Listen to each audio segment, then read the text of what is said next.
मोहतरम सामीन सलाम अलैकुम। नाजरीन, शुरू से हम ये सुनते आ रहे हैं कि जब आप कुरान को पढ़ने लगें तो शैतान मरदूद से अल्लाह की पनाह में आ जाया करें, यानी आउज़ बिल्लाहि मिनश शैतानिर रजीम। आज हम देखेंगे कि ये जो हम आउज़ बिल्लाह पढ़ते हैं क्या ये कुरान में इसी तरह है। नाजरीन, जब हम कुरान में इस आउज़ बिल्लाह को तलाश करते हैं तो वो हमें नहीं मिलती। नाजरीन, जब हम पढ़ते हैं सूरत नंबर 23 आयत नंबर 97, उसमें मालिक कायनात का इरशाद है कि रब्बी आऊज़ बिका मिन हमाज़ाति शयातीन, और इसकी अगली आयत में मिलता है कि व आऊज़ बिका रब्बी अन यहज़ुरून। और जब हम पढ़ते हैं सूरह नहल सूरत नंबर 16 आयत नंबर 98, उसमें तो हमारा मालिक ये फरमा रहा है कि फ़इज़ा क़रअतल कुरआन फ़स्तइज़ बिल्लाहि मिनश शैतानिर रजीम। बस जिस लम्हे तू कुरान पढ़ता है फिर तू अल्लाह के साथ पनाह ले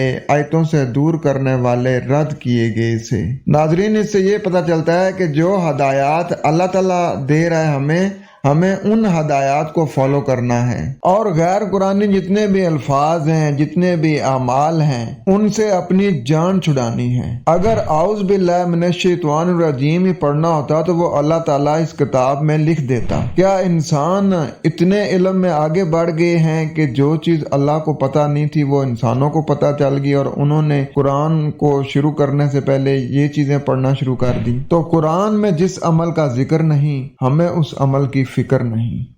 अपना बहुत सारा ख्याल रखें। वस्सलाम।